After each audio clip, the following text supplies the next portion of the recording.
Frank, this sounds easy. It sounds simple. It sounds like it's minuscule, but it's not when you start thinking through the details and what that means to be putting a 2% tax annually on anybody who has assets above that. Well, it's significant. 55% of Americans now believe that corporations should not have unlimited profit, and 68% of Americans are prepared to tell CEOs you can't make more than 20 times what your least paid employee makes. Our polling has this specific tax at 75% support, including a bare majority of Republicans. The attitudes and the core principles and priorities of the American people have shifted over the last 3 years. We are no longer, and I agree with what Benioff said, we are no longer pro-capitalist, which is why the language and the messaging matters so much. It's so easy to talk about 2 cents.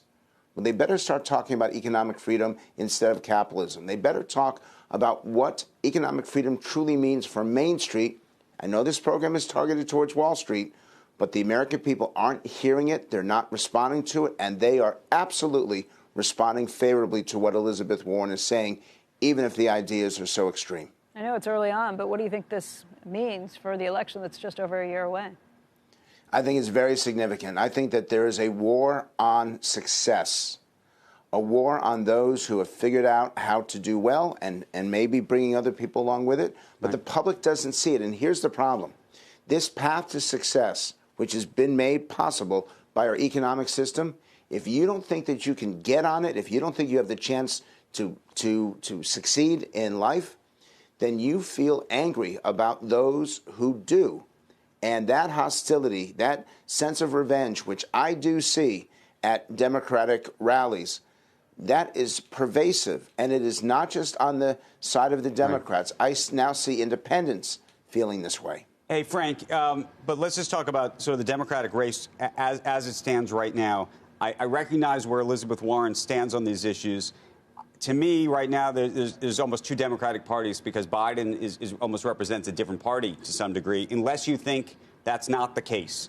Where do you think Biden stands relative to Elizabeth Warren, both on the issues and in the polling in terms of who has a better chance of winning? And what is, not to make it a multi-part question, but throw in what happened with Bernie Sanders' health this week and what it means. Well, let's start with the third question because that's the easiest. Bernie Sanders votes, about 75% of them go to Elizabeth Warren. So if he should drop out of the race, she will have a nationwide surge that will take her above Joe Biden. She's already even or ahead in those 2 essential early states, Iowa and New Hampshire. Second, there is this Democratic shift, and it is moving in the direction of Elizabeth Warren every day. She did not represent the mainstream of the Democratic Party 6 months ago. She does represent the mainstream of the Democratic Party today. And third, she's a brilliant debater.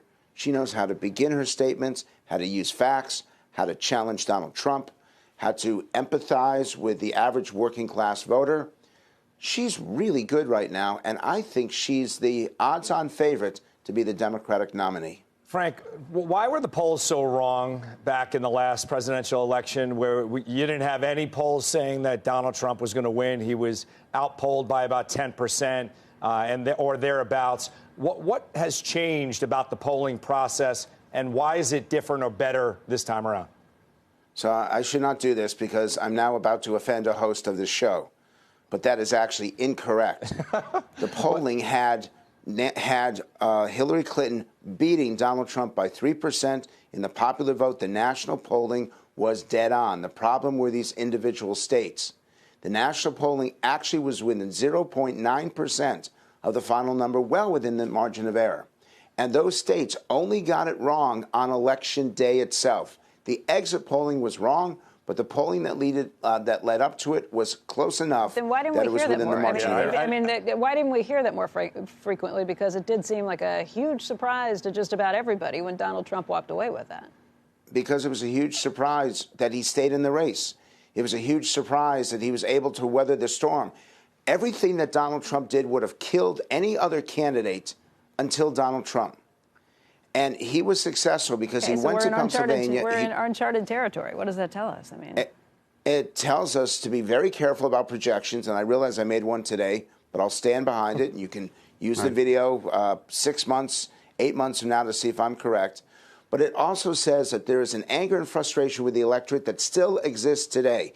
It existed 3 years ago when Donald Trump got elected, and it existed right now. And I say to the corporate leaders who are watching today, if you don't listen to what Mark said, if you don't find a way to connect to to people you serve, your employees and the communities and the customers themselves, then you will face a backlash at the polls on Election Day, and you will rue the day. But go ahead. I got an election question, but then just to the specific issue you just mentioned, we just rolled tape before Benioff talking about how capitalism's over. You have a lot of CEOs, Business Roundtable and others making the argument you're making. Is this just spin and PR, a sop to this issue that you're talking about, or do you think this is real? Speak to that, but then I want to get back to the implications of where we are between Biden and Trump and what the implications of this impeachment situation may So be. again, I'll do multiple questions. Yes, it is real. When people yell at me in these focus groups,